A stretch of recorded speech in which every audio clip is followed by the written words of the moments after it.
It's Inappropriate Characters. Hello, everyone. This is another episode of Inappropriate Characters, our first live chat. The disembodied voice coming to you from the Cults of Chaos book is the RPG Pundit, the final boss in Internet Shitlords. And I am accompanied tonight, as usual, by Venture Satanis, Cult of Cthulhu, and by James Grim Jim Desboroughs, the most banned author in the RPG hobby, I think. I think you get the prize out of the three of us. Maybe. Tonight we're going to be talking about a variety of topics, including how to set up a decent Kickstarter. We're going to have our resident expert Venture talk about that. And then the big news about Anita Sarkeesian being the dubious guest of honor at the latest thing that used to be known as Gen Con.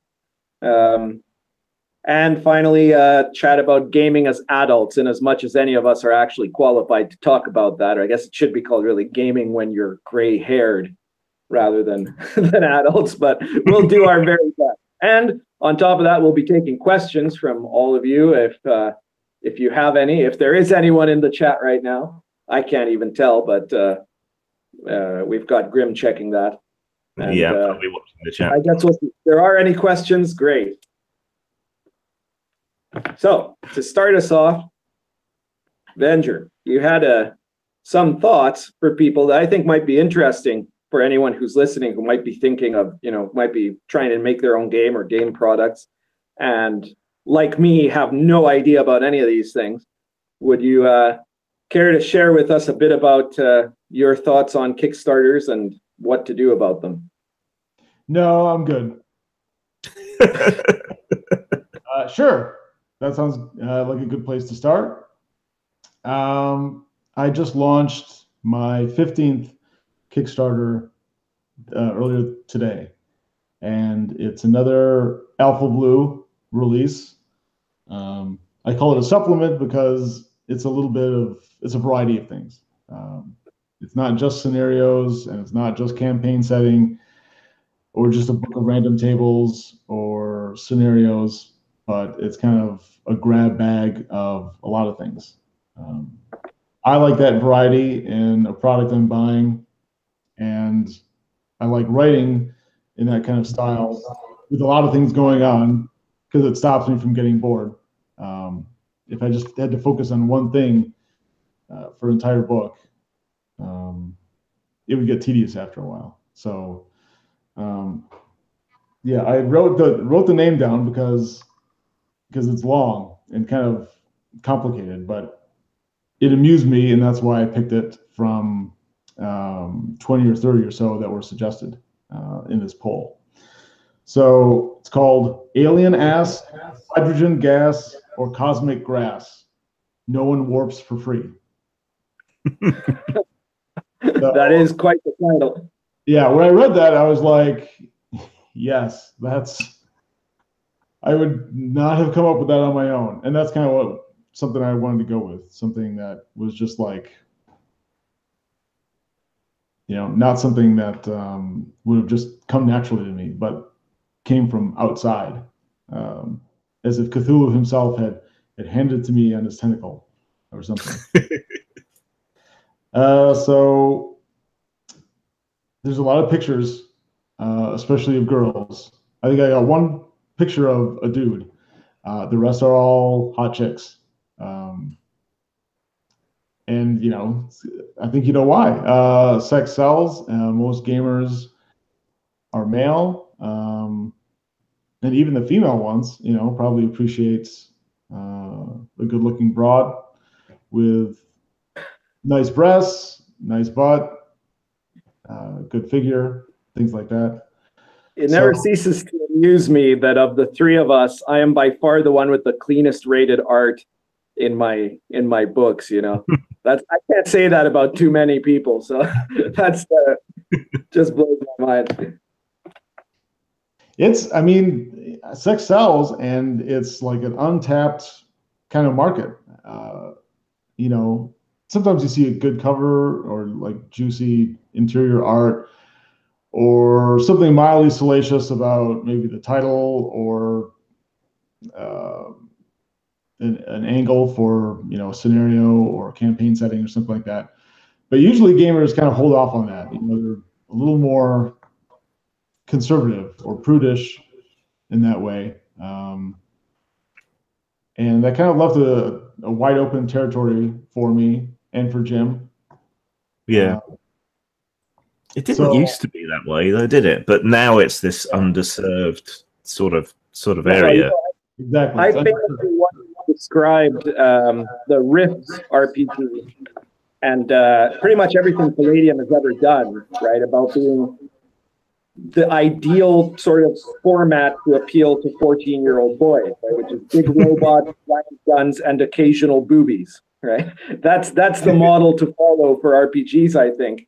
Now, mine didn't turn out that way because I write RPGs mostly about like epic myth and history and stuff like that, right? So I take works of art and, well, I don't, my publisher does, and puts them into a format to create this, you know, medieval style for my medieval authentic game. Yeah, you took the easy way out. I was doing an RPG about, you know, culture. Occasional boobies. It's not like history to find art with, you know, a nice pair of breasts. It doesn't. It's come not like history's completely free that. of sex and stuff, though, is it? I mean, history's replete with that. Right. And myth. God. Well, gods. Yeah, it makes the world go on. It's the people that criticize me, that try to claim, for example, that I'm anti-LGBT, right? They obviously haven't read, you know, Lords of Olympus, right? Where I'm very open about the weird combination of relationships that the Greeks god had. Now, of course, that isn't. Dude, nobody's read Lords of Olympus. Actually, Lords of Olympus is probably the most popular game I have in South America. It's very well read here. That maybe because the OSR didn't show up until a bit later than in North America, but in South America, in Uruguay, the kids go nuts over Lords of Olympus. But it's got, like, you know, the classic Greek sexual mores, which are very different from our own. They're not really like our own LGBT concept either, right? But they're, you know, I want every culture to, when I present a culture, same thing with India, where I have a transgender character on the freaking cover, right?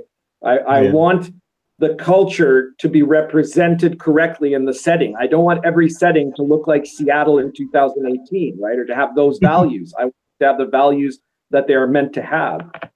A Starbucks in every dungeon. Yeah, Starbucks and everything. So that's a good point in the chat. They say they do appreciate some mildly erotic art in games, but it shouldn't radiate we're using boobies as a crutch to distract from the game's flaws. I think with me and you, Venger, it's that we like a lot of like trash cinema and, you know, pulpy comics and books and stuff. And a big part of that was this kind of almost false front and teasing sexuality to a lot of it. And it's very much part of the genre. If you look at like Heavy Metal, the magazine, Metal Hurlant, as it is in France. Yeah, it's all part and parcel of that scene. In the same way, Pundit, you're trying to represent history. We're trying to represent a kind of a grindhouse aesthetic. Yeah. Right. Well, if you didn't have breasts in gore, you know, then there'd be something wrong with you as a designer, right? But on the other hand, if like Dark Albion or Lion and Dragon were covered with pictures of, you know, large-breasted women, then that would just be pandering, right? It's two different things. Right. And with Alpha Blue, I mean, the whole point is it's sleazy. It's, you know, yeah, it's grindhouse, which is it's grindhouse now, but back in the 70s, it was exploitation.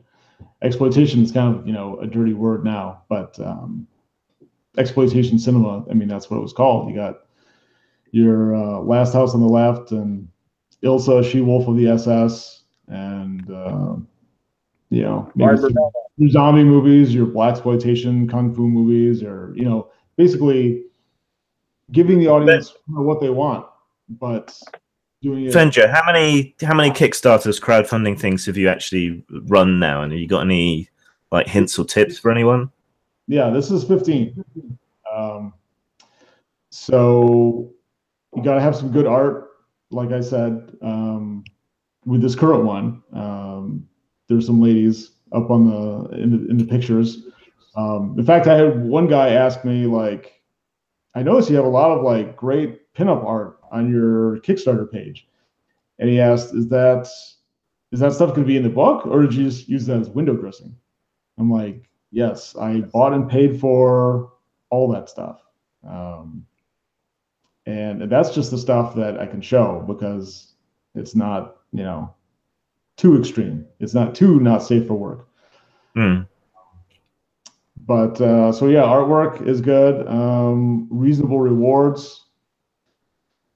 You like to push yourself a little bit artistically, or maybe what you're capable of with your time and energy, but don't go overboard, because if you start, and I'm sure you've heard this before, but if you go into it with the idea that hitting a certain amount of money, stretch goals, you're going to make miniatures, and you're going to do this, and you can do that, and things that don't really apply to your stated goal, what you set out to. If you do a book or a PDF, and then all of a sudden, like, well, 50,000, I'm going to start making these like giraffe sculptures, and they have the name of the book on it, and things that just don't make any sense. Don't do that. Yeah, I think a lot of people get overstretched and end up losing money because they've promised too much.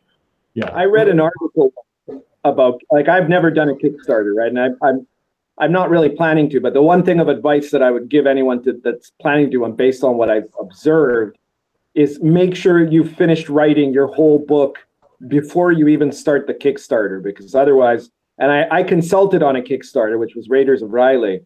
And like many other cases I'd heard of, the guy was like, well, I'm 75% done, so let's do the Kickstarter now. And I said, okay, but you've got to finish it, right? And that famously ended up being like, 4 years late, right? But one thing I'd read in an article was that there's actually like an ideal number of updates to be done to a Kickstarter. Like that if Kickstarters that don't have any updates don't do as well, and Kickstarters that have more than that don't do as well. And I think to remember that the number itself was actually very low. It was like 1 or 2 updates. Have you ever heard about that? I think people, the sense I've gotten from all the Kickstarters I've done is that people expect and want an update at least every month. So if the entire project is, say, 6 months long, 6 updates is kind of your bare minimum. I'd say to play it safe, 2 a month. So if you're right, I mean like during the Kickstarter itself, right? Like when the Kickstarter is going on. Oh, while you're raising the money. I'd say the whole time, from when it starts to when you've like shipped everything out and everybody has their rewards. So all that time. So let's say it takes you a year from when you launch the Kickstarter to when you complete fulfillment. So 12 months, that's 24 updates.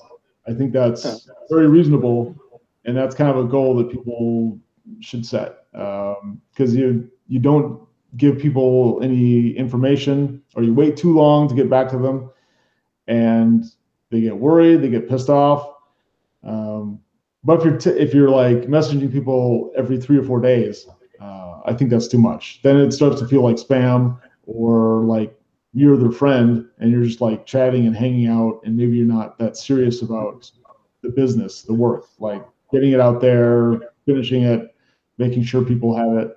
But going back to what you just said, I've never, out of the 15 Kickstarters, I've never had it 100% completed by the time I launched a Kickstarter. Usually I'm somewhere between 10 and 50%. But that's me. If you can't handle that kind of pressure on yourself, I put a lot of self-pressure on myself, I use the Kickstarter and the people that believe in me and want to support me and give me money as fuel to, you know, put pressure on myself and make myself do it. You know, if I'm just doing it for myself, maybe I won't work on it like every night for a week. Maybe I'd be rather watching porn or something like that. But if I know that people are counting on me, then I'm going to do it. I'm going to do whatever I have to do to finish that thing. So that's my creative process. I like to just sort of see how things happen. I like to throw an idea out there, have it kind of roughed in, outlined, and then just kind of let it take its course. But not everybody can do that. So if you're unsure about it, or it's your first or second one, probably get 80, 90, or 100% finished before you start. Otherwise, you're in for trouble. It's a lot more work than people realize, I think, running it. You know, it does take a lot out of you, and you don't get a lot else done while you're running the Kickstarter. Have you had anything go really badly wrong? Because I have, and if you haven't, I can relay that story. Things that really went wrong. I can't think of any horror stories where I was like, oh my God, tearing my hair out, what I've left, which is 0. I can't remember a time where I was like, fuck, this isn't gonna work, or and I have to knock on wood now, but it's gone relatively smooth pretty much every single time. The worst part is probably the tedious packaging things up and going to the post office, especially if you're international. It can take like 10 minutes per package sent to Canada or to fucking Pundit or, you know, whoever, you know, in Great Britain or Germany, whatever. And so if you have like 4 international packages, which is really not that much, if you like a total of 20 and 4 international, that's like 40 minutes, like added onto your time. It's like, okay, well, my whole morning is going to be spent at the post office, I guess. Fuck. That's shitty. Plus packaging, it's a lot of work. You know, you got stuff packages. I don't have that many backers either. I average between probably 150 and 250 each Kickstarter. And maybe half of those people want prints. So let's say I send out somewhere between 75 and 100 books. That's, you know, it's several days of work. If you have a really successful Kickstarter and you're mailing out like 500 packages, like Jesus Christ, that's your full-time job now. So yeah, and shipping prices have been all over the place for quite a while. So that's really difficult figuring out how much it's going to cost you. So a couple more things in the chat, and I'll tell you what went wrong for me. So they say a rule of thumb might be 2 months since your last update, or when you have something urgent or profound to relay. I'd say more once a month, just to keep things ticking over. And yeah, when you hit significant milestones, or if something goes horribly wrong, it's always best to be honest with people, and they will be quite forgiving so long as you keep them up to date with what's going on. And little updates might be better reserved for a Discord server linked to the project, or your social media or something. Yeah, I can agree with that. So I'd run a couple, and they went pretty well. I got a little bit cocky, I think, going into the Gore one, because it was way overdue when it came out. Not as overdue as Far West or something like that, but it was that overdue. But it was horribly overdue. But this was circumstances entirely beyond my control. I had written everything and edited everything. I had the skeletal layout already done, and the delay was the art, because I had a single artist, Michael Manning, who is brilliant, but his process is slow, and one thing after another went wrong for him. I can't go into details, but it was just one thing after another went horribly wrong for him, and so stuff got delayed and pushed and delayed and pushed. I think it was worth it in the end, But if I go into another project that needs as much money, that raises as much money as that again, I think I'm going to make sure I don't have any single point of failure other than myself, really. So that's something to watch for, is make sure you've got backup plans. How much right. So speaking as a consultant, right, putting on my consultant hat for a moment, and pointing out to anyone who's listening that I am available for consulting on RPG projects, just get in touch. I would say that this is why, unless you're very, very experienced, like our friend Venger, who's done a lot of these Kickstarters, get all of your work, if you're the writer, get all of your work done first. And because you're there's way more, especially if you don't have a lot of experience with RPGs and you're publishing it yourself or you're working with someone else or whatever. Every game I've ever written has taken longer after I was done writing for the publisher to finish than it took me to write it.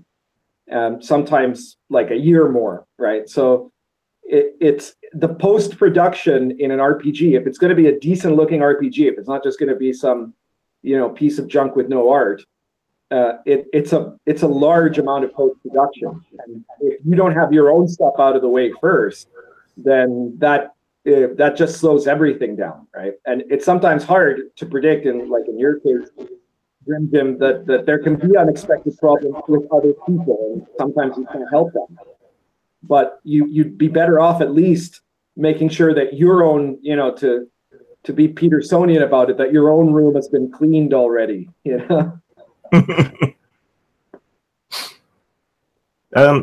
Kickstarters actually segues quite well into our second topic, doesn't it? Because Anita Sarkeesian's initially famous for her Kickstarter on women in tropes in games or media, whatever it was.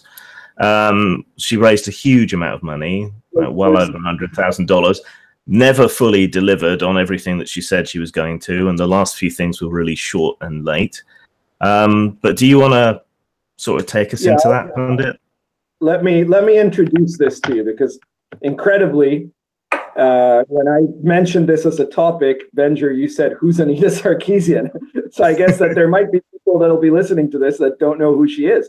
And of course, there's no reason why you should know who she is here, because even though she has been selected as the guest of honor, this is a woman who has never done a single RPG product, tabletop RPG product. It has nothing to do with the tabletop RPG industry. She's somebody who became famous for talking about feminism in the context of video games, and then proceeded to become famous for being one of the biggest advocates in favor of censorship in pop culture. This is a person who literally went to the United Nations and spoke in front of the United Nations, demanding that the United Nations pressure governments to impose censorship of the internet because, and I'm not kidding here, because she said people harass feminists by saying things like to her, saying things like "you suck," right? So she literally embodied that meme of, we need feminism because somebody said I suck and they shouldn't be allowed to do that, right? Like she wants government to censor the internet to prevent people from making any criticism at all of third wave feminism, right? And she's she's the embodiment of third wave feminism. Or any of us. Why hasn't the United Nations asked us to speak to them? That's what I want to know. We have opinions too. Are a bunch of establishment globalist leftists. They don't want to listen to you because you're a white male, right? And Grim Jim's a product of rape culture, and I'm a Nazi, according to them, right? I guess. So, yeah. I always believe what I read. So, yeah. The real question, though... The only rape culture around here is the oil seed growing in the fields. So the real question here is, why is Gen Con, it's one thing when the Dictators Club that is the United Nations invites her to speak, right? why is Gen Con making her, someone who has nothing to do with Dungeons and Dragons, with any other RPG, with the tabletop hobby, the guest of honor at the biggest, allegedly the biggest gaming convention in the world? And of course, this isn't a new phenomenon, because last year their guest of honor list included a bunch of nobodies, many of whom had hardly any real credits as far as RPG writing was concerned. You had Anna Krieger, you had people who were famous for writing feminist blogs about criticizing gamers, right? Who were guest speakers. Now, mind you, the guest of honor at last year's Gen Con was Mike Pondsmith. And Mike Pondsmith, nobody is going to question that he's a great game designer. But the reason that they made him the guest of honor is because he's black, right? If Mike Pondsmith was white and Kevin Siembiada was black, they'd have made Kevin Siembiada the guest of honor, right? So last year, they were already completely inured in this identity politics culture of the SJW left, right? And now they've just decided to double down. They've invited someone who has no qualifications whatsoever to talk about RPG to be their principal guest of honor, the one that they're promoting everywhere. And it's just disgusting. So what do you think backlash? I assume there is going to be some backlash in some role-playing game circles. Like, do you think it's going to get to the point where people are going to protest or boycott or just not show up or not buy tickets? I've heard from a lot of people, like on the RPG side, on Google Plus, on a lot of places, people that I know used to go to every single Gen Con, that this year, even before Sarkeesian, had already said they're not going this year. And I think a lot of them, it's not that they're even consciously thinking of it in terms of, the politics that have infested the Gen Con experience, but just because, they always used to go, and this last time that they went last year, it wasn't as fun anymore. And now they're not willing to spend that amount of money and time to go to something that isn't quite that fun and isn't quite that much about gaming anymore, right? And this is just going to accelerate that process. Yeah, I've heard that from a handful of people, that they're either now not going or that they're cancelling. Several of them have informed Gen Con that they won't be attending because she's there. I was going to compare it to as if, Gen Con in the 80s or whatever had invited Pat Pulling to appear. But that's not quite right, because at least Pat Pulling had something to do with role-playing games. She was a harsh critic of them. Sarkeesian's a critic of computer games primarily, and I think she's played a D&D game on a stream once. I remember one tweet somewhere vaguely mentioning something to do with role-playing, that she'd made characters. But that's it. It's not what she's known for. Well, then she's officially part of the D&D community, right? Yeah. So it's more like inviting Jack Thompson to Gen Con. It's like if you invited Jack Thompson in the year, in 2002, if you'd invited him to the to a video game convention, for that matter, Hillary Clinton. Let's all remember that in 2002, Hillary Clinton was trying to ban video games, right? Yeah, but it's more like inviting him to a role-playing convention, because he has nothing to do with role-playing games either. He's a harsh cultural critic of computer games, not role-playing games, not Magic the Gathering, So it's that level of both disconnect, and she's such a divisive figure. I mean, that's the point. The people in charge of Gen Con are trying to be divisive. They're trying to intentionally offend anybody who is a gamer that is not a wholehearted adopter, because the whole thing about the totalitarian left is that they demand not just that you obey, but that you must agree. You must agree with their position. And if you don't agree with their position, their goal is to remove you, right? So they're doing this on purpose. The whole goal of this was to make sure that a whole bunch of people would be pissed off. And if those people don't come, then all the better, because their whole point, they don't want to be part of the phenomenon of being a community instead of a business, is that a community doesn't have to really make money, right? These people fundamentally are anti-capitalists too. And they don't care if they're not making money. In fact, if they're making too much money, that means that their game is popular, or that their hobby is popular, and that means that it's a part of the problem, because it's a part of the patriarchy and a part of, you know, Western culture that they despise, right? So they want to be isolated, and when people don't come and when their industry fails, then they get to blame it on evil white male gamers, on racism, on misogyny, on homophobia. And that was the reason that, you know, nobody buys Marvel comics anymore, that nobody's going to keep coming to Gen Con, right? It's not them. It's that the rest of us are horribly, you know, flawed creatures that are the products of evil Western civilization, the worst civilization that ever existed in history, right? But Benji, you were asking about backlash. Well, there already has been quite a lot of backlash. I've been kind of monitoring it on Twitter during today, which is probably the best place to find the kind of backlash. But they're responding to it in exactly the same way that people responded to criticism of the last Star Wars movie or of the all-female Ghostbusters. Oh, you're just throwing a fit because it's a woman. Oh, you're just throwing a fit because it's feminism. And all the criticism and annoyance and so on is being characterized in that way. And Gamergate and all that.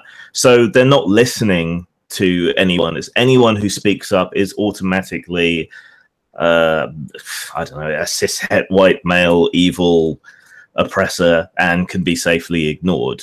You know, so that's what's happening with the backlash. They're deflecting it all by pretending everyone who has an issue with this person must be a misogynistic asshole. It's predictable. I have seen some interesting backlash that isn't exactly along those lines, but rather is coming from another group of feminists, and that have been critical not just of Anita Sarkeesian, but of Nicole Lindros, who is acting as one of the moderators of the panels that Gen Con is going to be doing with Sarkeesian and these other special guests, right? Now, for those who don't know, Nicole Lindros, she is also a radical identity politics feminist, but at least she's actually got a history in RPGs, right? She's been making RPGs since the early 2000s at least. She's one of the two people behind Green Ronin. And, you know, unlike Sarkeesian, she's actually a D&D player, I would assume, you know, or if not D&D, then at least her games, right? She plays her games at the very least, right? So it's at least a little bit more relevant for her to do this, right? But the thing about Nicole Lindros, that she's got herself into some trouble this past year, because there was a big Me Too scandal involving somebody who worked for Green Ronin, and she took the side of the person who was accused of harassment, of sexual misconduct, because he's a right-thinking leftist, right? He's a guy that was always on board with their ideology. And so she wanted to protect him from these women that were accusing him of sexual misconduct. And so you've got a number of feminists who are pissed off at her about that. And also, there's a whole group of sex-positive feminists. Now, these are real feminists. They're not, you know, they're people that wouldn't like probably any of us. They're not on our side. They're not conservatives. They're not really cultural libertarians or anything like that. But they believe in, you know, a sex-positive version of feminism, who have been critical of both Sarkeesian and Lindros, because they've both been in favor of very severe of these sort of anti-harassment policies, in the same way that, you know, you could call, you know, that the U.S. Congress would call a bill to bomb some country, the Bring Peace to Fuck-Offistan or whatever act, right? They're anti-harassment policies which dictate that the con should kick women out who are cosplaying in ways that are too sexy, right? This puritanical sort of feminism that goes after women who are doing cosplay or presenting themselves as youth babes or whatever you want to call it, by saying, no, you're not allowed to show too much leg in modern feminism, right? Because that's rape culture. And if you're dressed in a certain way, we're going to slut shame you, right? And Nicole Lindros is a huge proponent of this, right? Her policies that she would like to see imposed in games, in game conventions, are all about that. And I've seen some women that no doubt would not consider me a friend, even though I totally agree with them on this, that we're really calling out Gen Con for giving a platform to Sarkeesian and especially to Lindros, when their version of feminism is a version of feminism that almost wants to put women in burqas, right? There's a couple more comments from the chat. They're saying that there's been quite a lot of attacks on Warhammer recently. I think that's probably relating to the Warhammer Kids thing that they were talking about releasing. Yeah, and the other question is, what do we think Gen Con is trying to do? Do they feel like making nice with social justice terrorists, and do they think that'll be good for their con? Venja, you've been quiet for a while. You got any thoughts on that? Yeah, I did a little bit of research just before the show. Some YouTube blogger or vlogger was talking about media and Gen Con. And yeah, I guess the people that run Gen Con are, as you said, like really left-leaning, like far left. And that's why, I mean, I guess, yeah, they just want to push their ideology. You know, as you know, I'm a big proponent of keep your dirty politics out of my gaming. I agree that at some points, especially when things come to a head and when people push you, you know, you can't just like lay down and take it or ignore it or make nice or whatever. You've got to go on the offensive or defensive, depending on the attack, and put your views out there. I don't know what they're doing, because they should know that gamers are a wide variety of people with a lot of different thoughts and belief systems. Yeah, this is going to piss off a lot of people. It's probably going to drive some business away, and maybe other conventions are going to rise to prominence because Gen Con is doing things wrong or not catering to the wide, you know, majority demographic that would normally go to their conventions. So, I mean, I think it's a mistake, just because I think radical feminism, almost any kind of radical ideology, is a mistake and more or less fucking stupid, and a problem for the majority and people in the middle and the other side, obviously. So, yeah, who knows what they're up to, but doesn't sound good. And the people they're appeasing do make a lot of loud noise, especially online, especially on social media, and they can be damaging in the short term to your brand and reputation. So maybe they're just running scared, or maybe they've got kind of activisty people who've worked their way into the ranks in the company now. I mean, that's what happened with Marvel. That's what happened with a lot of online news networks. You know, we've got activists who kind of pretend it's almost like they're activists first, and then they moonlight as journalists or game designers or whatever else. It's like their secondary thing, and they use that for their activism. So maybe that's it. I don't know. I mean, with all this backlash, normally in a situation like this, the guest's invitation would be withdrawn. You know, I'm not a fan of that happening to anybody, but that's the kind of thing that would normally happen in this situation. I mean, well, if the they guest like, was white, yeah, but it's not going to happen to Anita Sarkeesian. They'll never do that. But if it was like, I don't know, Vox Day or something, you know, well, I don't think Vox Day should be guest of honor at Gen Con. No, neither do I. On the other side, then, you know, then they could maybe make it run. That's a good comparison, though. That's a good comparison, because Anita Sarkeesian and Vox Day are actually very comparative to each other, right? Like, they're the equivalents of each other on either side of the spectrum. The difference is that nobody outside of his tiny group of fanatics has a good impression on the gaming right, if you would, or the pop culture right of Vox Day, right? some of us, you know, can admire some of the things he said, but generally, you know, he's a guy that you don't think of as someone you really want to invite to a con, right? Whereas with the gaming and pop culture left, Anita Sarkeesian is applauded as a hero, you know, when again, she's someone that would literally want to illegalize speech. Yeah, they're both a bit scammy and self-promotion-y as well. So I don't know that either. What's his name? Box Day? Box Day. Yeah. I don't know who that is. We're going to give you such an education being on this show, Venger. You're going to be totally red-pilled by the time the two of us are done with you. It's like I'm an audience member that gets to speak.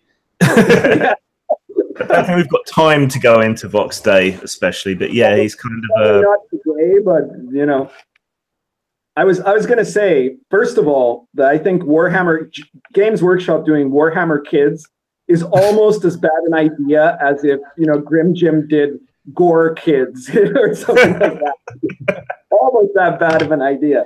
But getting on to the subject of the convention and why are they doing this, right? Yeah, they've absolutely been infiltrated by a group of totalitarian left activists. And these guys, well, a lot of them are girls, but a lot of them are guys, right? They're people running these things that despise gaming as it exists. The way they always sell this to the corporations is saying, well, look, gaming is actually, you know, sexist and racist and homophobic. And if you do the things we tell you to, you're going to open up whole new markets for all these people that think just like us, that will make you tons of money. Except those people, they want to get rid of gaming as it exists, but they're not really interested in gaming. They're not, you know, the vast majority of them are not going to suddenly say, well, okay, now that Anita Sarkeesian is speaking at Gen Con, I'm going to play D&D, right? That's not going to happen, right? They've already got their hobby. Their hobby is political activism. They're going to applaud things are happening. They're going to applaud it on Tumblr. They're going to applaud it on Sorry? Why don't they just leave then? Well, because their goal in gaming, their goal is the hobby. Their goal is actually to destroy the hobby as it exists, and the hobby being in this case gaming, but in other times it's comics, because they see all of these things as a product of the toxic patriarchy and something that has to be destroyed. Yeah. I feel like I do have to say something on this topic before we move on. See, I kind of agree with a lot of the goals that these people have. I would like to see more diversity in games. I'd love to see more women gaming and so on. But I don't think you do that by destroying what's already there. I think you do it by adding to what's there. So if you want to make your grand feminist game that's rooted in, I don't know, Marxist theory or whatever else, you know yourself out. You go right ahead and do that. But don't go telling other people what they can and can't put in their games. Don't dictate to people what art is or what they can use, or tell them what they mean when they do something when they're telling you the opposite. You know, don't censor, don't control, don't add. If someone's got speech that you don't like, then the answer is more speech, you know, more expression, more art, more games.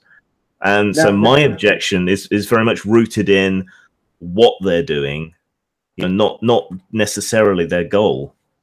Right. If you look at Wizards of the Coast's latest statistics, if we take those at their word, and I don't see that there's any reason not to necessarily, they claim that as of now, 40% of people who play Dungeons and Dragons, which by the way, they claim is now more successful than it's ever been in its history, right? Which is quite likely true from what we've seen. 40% of the people playing D&D now are women. And that number, that percentage, it's got nothing to do with, you know, the feminist influence in gaming. It's got everything to do with stuff like these web shows like Critical Role and stuff like that women have seen those shows, they've seen women on those shows, and then they've started getting interested in playing. You know, I've been a critic of some of those shows, but there's no question that it brings people to role play, and that it probably does expand some of the demographics of the audience. And that talks to your point, Grim, that if what you want is diversity in gaming. The way to do that is to promote gaming. It's not to criticize. It's not to say, if you bring in a feminist, it says gaming is full of rapists and is full of misogyny and homophobia and it's this horrible thing. And when you're killing orcs, you're killing black people and all this bullshit that they talk about. That is going to do the opposite. It's going to make, and if I was a person of color, or if I was a woman, or if I was a homosexual, and I listened to that and I had no other context, I say, well, fuck it, gaming's not for me then. I'd be running away as quickly as I could from gaming. Right. So these people are trying to drive this wedge into gaming that is the opposite of what you need to do if you actually were really interested in making gaming more diverse. That is not their goal. Their goal isn't to make gaming more diverse. It's to destroy gaming as it exists and then move on to destroy the next part of Western civilization that they can get their hands on. Have either of you actually seen a source on that 40% statistic other than that reference to the Seattle Times? Well, I believe the source is Wizards of the Coast.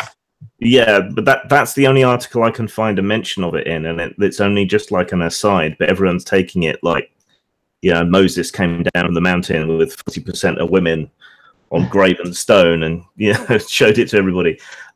Because the only public statistics we have are the 3rd edition era statistics, which said, I think it was something like 15 to 20% of regular players, that's like monthly, were women. And personally, I wouldn't expect it to really go above a third. So 40% is not far off that. Maybe they rounded the figures up or something, but I can't seem to find any sort of raw source data on it. Well, look, I'm the RPG pundit, right? And 30% of my gaming group are women. So if I can do that, I'm pretty sure that someone who has less controversy on me could get 30% of their gaming group be women. So I don't think it's that much of a stretch necessarily. Also, I think that a lot of it is that a lot of these gamers that have come in now are people who are under 25, and it's a completely different culture. Certainly from the North American culture that Venture and I grew up in, right? Gaming doesn't have the same stigma it does. I think one of the reasons that a lot of women left gaming, because there were a lot of women that were gaming in the early period of D&D. And then at some point, D&D became very much, it went from being a fad in the very early 80s to being this weird microculture that only nerds played, right? And in the 1980s and 90s, in high school culture, the nerd groups were boys, right? There might have been a few girls, but it was an overwhelmingly masculine culture. And that was what drove women out of gaming, because it was a thing that nerdy boys did. And that has very much changed, I think, in the culture you see today. I mean, I'm not a parent, but I have a teenage niece, and I know that she actually started playing RPGs. She, we don't live close to each other. She had no idea who I was. She started playing D&D 5th edition, and she didn't know that I had anything to do with it, or that I wrote a bunch of games, right? And she was just blown away when she found out, and she thought it was awesome. And I sent her, Dark Albion and stuff, and she loved it. But, she gamed in her high school and continues to game today. Now she's in university. So like that was, I think, my moment of kind of waking up to the fact that there's been a generational change in the culture of youth, and also in the way that nerdy things are seen in youth culture, right? So I think that it's very likely that if there are 40% of women in gaming, most of those are not women our age. They're younger women who have started from high school and in universities now. Yeah, I mean, there was an influx in the vampire days, but a lot of those left afterwards. Yeah, it was also a kind of a fad, right? Yeah. We should probably move on, or we're going to overshoot. Right. Well, that segues us into our next topic, which is gaming as adults. Which, since we're pointing out how old and out of touch we all are right now with this talk about the young people. So go on and introduce us to that, Jim. So I think we've all noticed as we get older that getting a regular gaming group becomes more difficult because people have annoying things like families. babies, things like that, and then they don't have as much time or as much money, and plans fall through, all that kind of thing. So yeah, it can get difficult to get a regular game going. And I know this is a problem I don't relate to. I'm sorry. You're down on streamed games and so on, aren't you, Pundit? You don't like them. All my games are live. I have four different groups of gamers that are, a mixed group of a total pool of about 17 different people. I game twice a week. So, 4 campaigns, 2 weeks apart each. Friday, Saturday, Sunday on alternate weekends.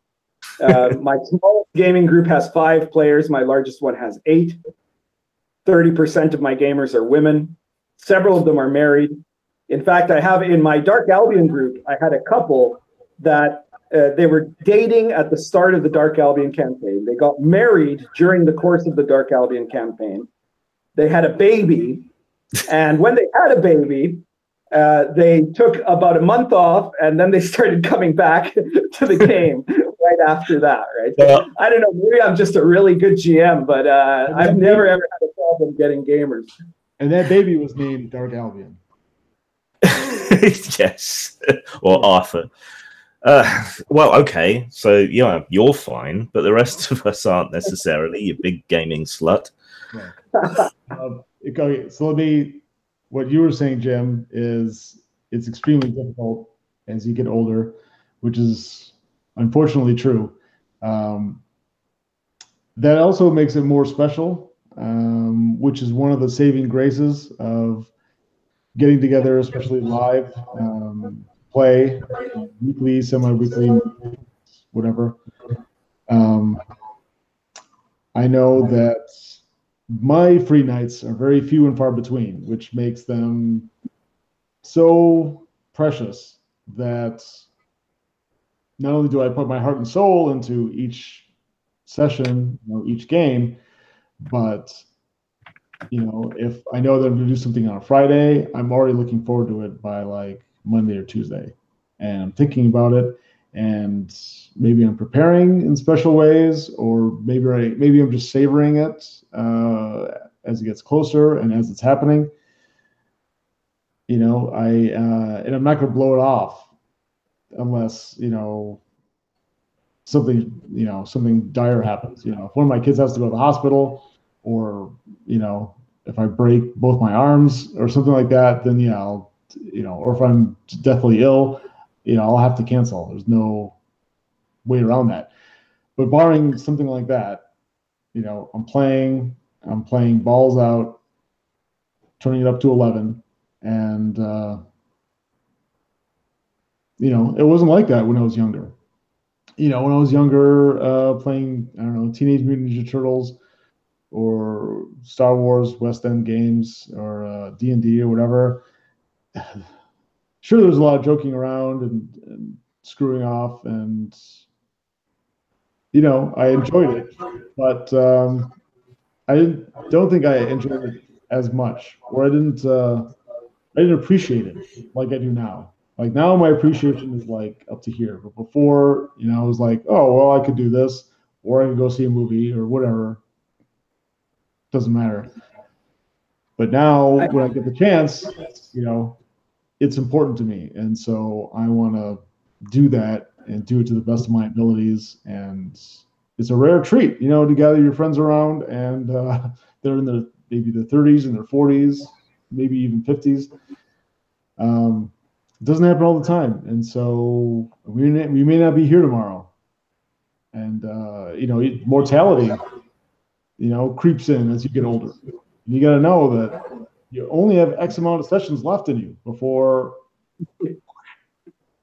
So game on and game hard. And, if you have a passion for it, don't lose that, and don't lose touch completely. Don't be too disconnected from gaming. If you love it and you want to take a break, that's fine. But if you go too long, well, that's just so many missed opportunities that you'll never get back, and who knows what's going to happen in the future. So gather ye rosebuds while you may.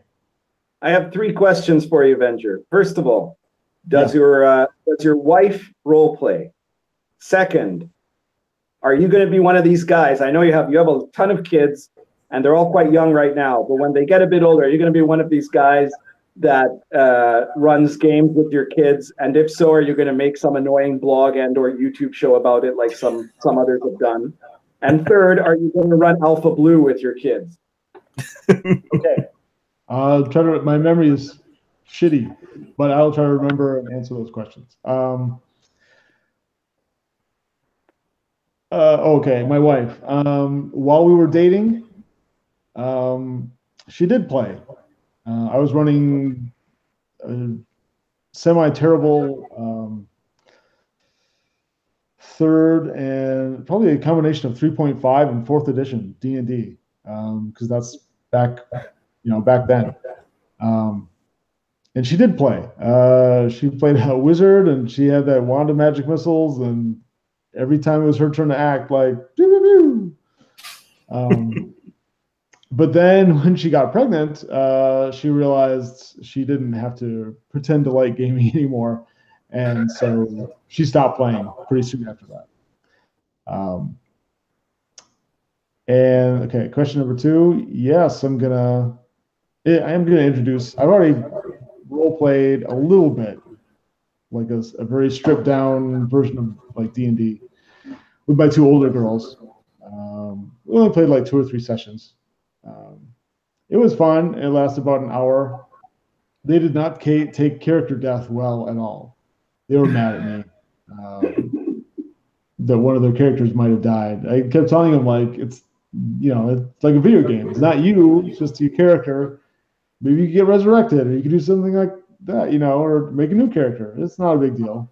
It was a big deal to them. They were like, the 6 or 7-year-old equivalent of, fuck you, Dad.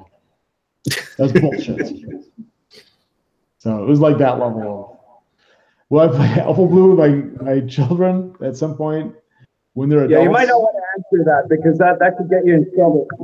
Yeah, I would have. Obviously, I would wait till they were adults, if at all. But then probably not.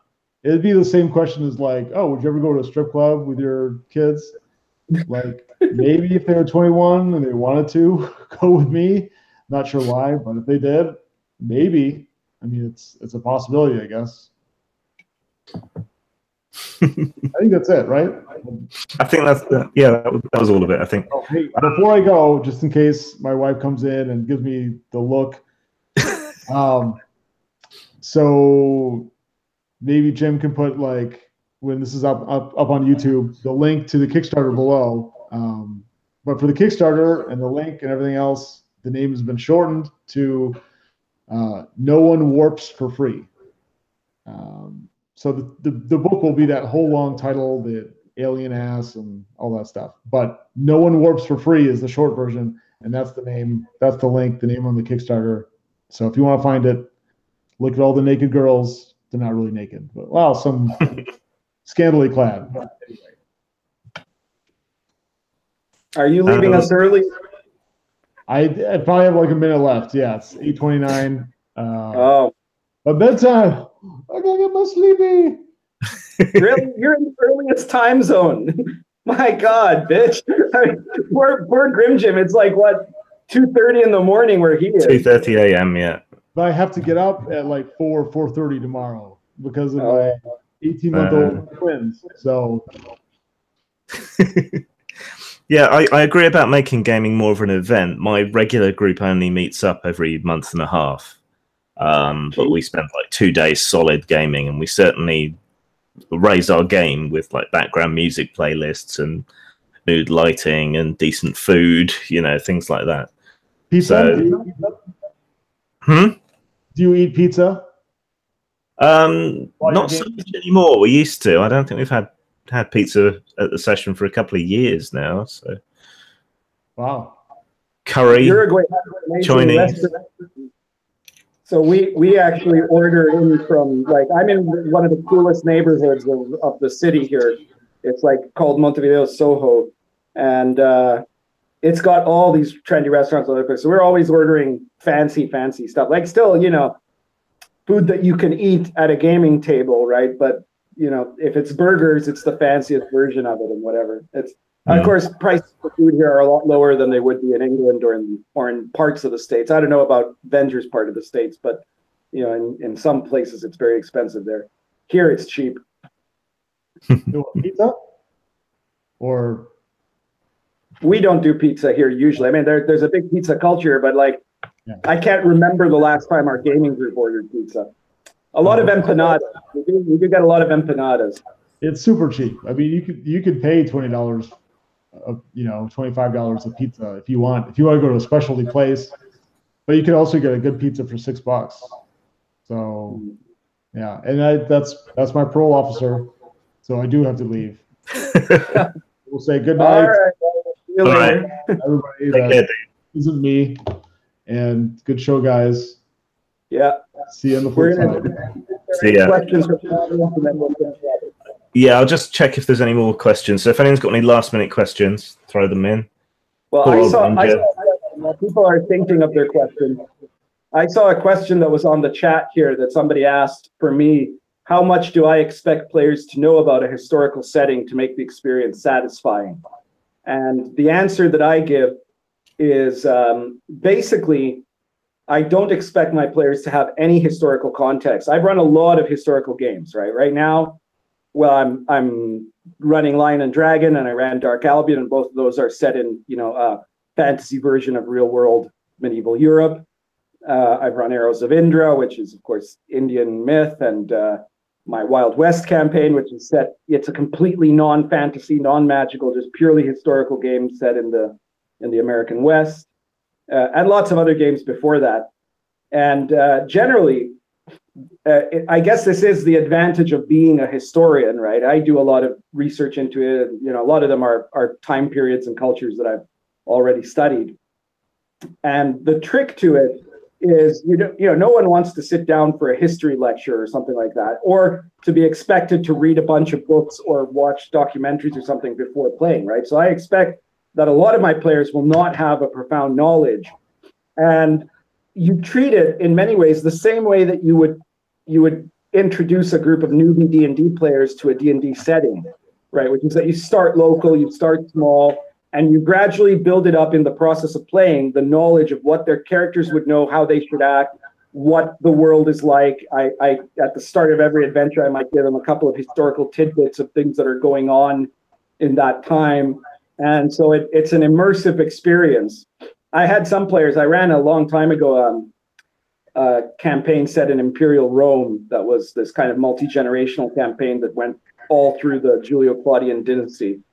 And I had a couple of players that said that after that, they ended up still using, you know, in conversations and things like that, all kinds of stuff that they learned during that campaign about Roman history. And like, you know, they knew who these people were, you know, they knew who Aulus Plautus was, or who Vespasian was, or, you know, Seneca and things like that, right? As if they'd taken a course in a, you know, university course in history, but it was just from playing this game for 2 years, right?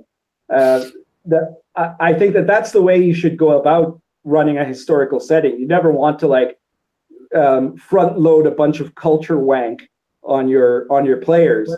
What you want to do is give them a gradual build up of knowledge and understanding of what the world is and how it works, and to make sure, especially when they're playing their character, if you as a DM see that they're doing something based on a, you know, kind of a false assumption, you know, they're applying modern values, or they're not, they don't really know how something works, you know, some, you know, element of medieval law or something like that, that you stop for a second, explain to them, look, your character would know that there are these rules, or that the thing is that the culture is like this, that there's a certain way that you're supposed to behave here, and explain how their character should behave, and then leave it up to them whether that's how their character will behave or not. But let them make sure that they're informed of everything that their character in that historical setting would know about the culture, about the history, and about how, especially how their character should act in it. I studied history as well, and I think when it comes to running historical games, For me, I want the players to know as little as possible because I want to be able to take liberties and I want to be able to get things wrong and not be picked up on it. So I've never had that problem. Another question. What do we think of Vampire Requiem versus Vampire the Masquerade? Well, I hated both of them. I hated both of them, frankly. But from my point of view, I guess from the point of view of a non-fan of World of Darkness, I think that their whole reboot was a big mistake, as a lot of reboots are, because that became the natural dropping off point for a whole bunch of people that were in the fandom up to that moment. That's why the new World of Darkness never managed to, like, they did it as a Hail Mary pass to try to keep being relevant in the age of 3rd edition. And it just didn't work out for them, right? Because a whole bunch of people didn't come on board with the whole new setting. No. I mean, for me, I played Vampire the Masquerade virtually the same day it came out in this country. And my entire group was enamored of it and the whole Storyteller series for a long time. Now, that old World of Darkness, I mean, all of the games in the old World of Darkness were much more gonzo. There was a huge amount of variety. You could play it all sorts of different ways. There was a fun and an energy and an enthusiasm and a coolness to it all at the time. But it's like they used up all their good ideas on the old World of Darkness. And when it came to the new World of Darkness, it was just pablum. It was so anodyne and so narrow and small compared to what had come before. It had none of that same energy at all. I didn't like the rules changes either very much. I felt that it came to the point where it was too abstracted and not in a good way. And plus I got soured on the whole thing at the time because of the way the LARP Society was being run and the way its officers and so on were conducting themselves. You know, I was fairly into the whole vampire LARP scene, and that just all went to shit. So I got turned off the whole thing. I've got a bunch of secondhand World of Darkness books if anyone's interested.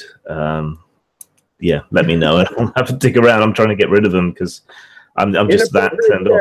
Where we're selling off our old RPG books. Yeah, that's how hard up we are. There was a question to me about Gore, the RPG, about how difficult it is to get into if you haven't read the books. Well, I mean, all the information is there in my 2 books. So you got the actual game book, and then you got the World Encyclopedia. So it's all in there and much more ordered than it is in the books. And the books kind of change. His vision of the world changes after the first few books and becomes much more solid and well realized later on. But if you're familiar with the kind of planetary romance genre to an extent, so that's things like the Barsoom books by Edgar Rice Burroughs, and if you're familiar with vaguely familiar with Greek and Roman history, those are big influences on his work. But the beauty of Gore as a setting is that you can pluck people from Earth and move them into this world and just throw them in as players, with them having absolutely no idea of how the world works or any of the cultures or anything, and that fits perfectly fine. So you can just throw them in at the deep end and have them experience the world, as it exists, and that's a good way to do it. I mean, that's the way the books start, and then they turn into a sort of travelogue as he moves around the world and encounters new cultures and things. So yeah, it's very much in the spirit of the game to do that. And yes, the books do get more sexy as the series goes along, though it's never really that explicit, which is weird when you consider its reputation. Let's see, are there any more questions? No, that looks like it. Right. So before we close up, one of us, I guess it's going to be me, should say that if you're enjoying these shows, then if you, the audience, are enjoying these shows, then you will want to support us on Patreon, because if we get to a certain level of Patreon support, we're going to do these shows more often, especially because Ben's wife won't allow us to do more unless he's making money. And right now, we're making, I think, tens of dollars off of our Inappropriate Characters. And that's a good start. And we're really grateful to everybody who's already supported us on Patreon. If we get more supporters on Patreon, we're going to start doing more shows every month. And if we get a lot of support on Patreon, you might get to see us doing this every week. So please check out the Patreon link. I think it's the very first link in the description of this chat. And support us if you want to see more of this sort of commentary on games, on gaming, on a variety of topics. And as always, with a good element of the sort of controversy that I'm sure that the audience appreciates. Please help us out with that. And that way we can keep providing this sort of content and doing it with more frequency. Yeah, I'm doing a month of Starfinder posts on my blog, so you can watch out for that. The 200-word RPGs that I did for that competition last month, I'm going to be expanding those a bit and putting them into a compilation and selling that. Venger's got his Kickstarter, which you can support if you're so inclined. We've done really well on views on our first video. I think it's over 1,000, which for a brand new channel is fantastic.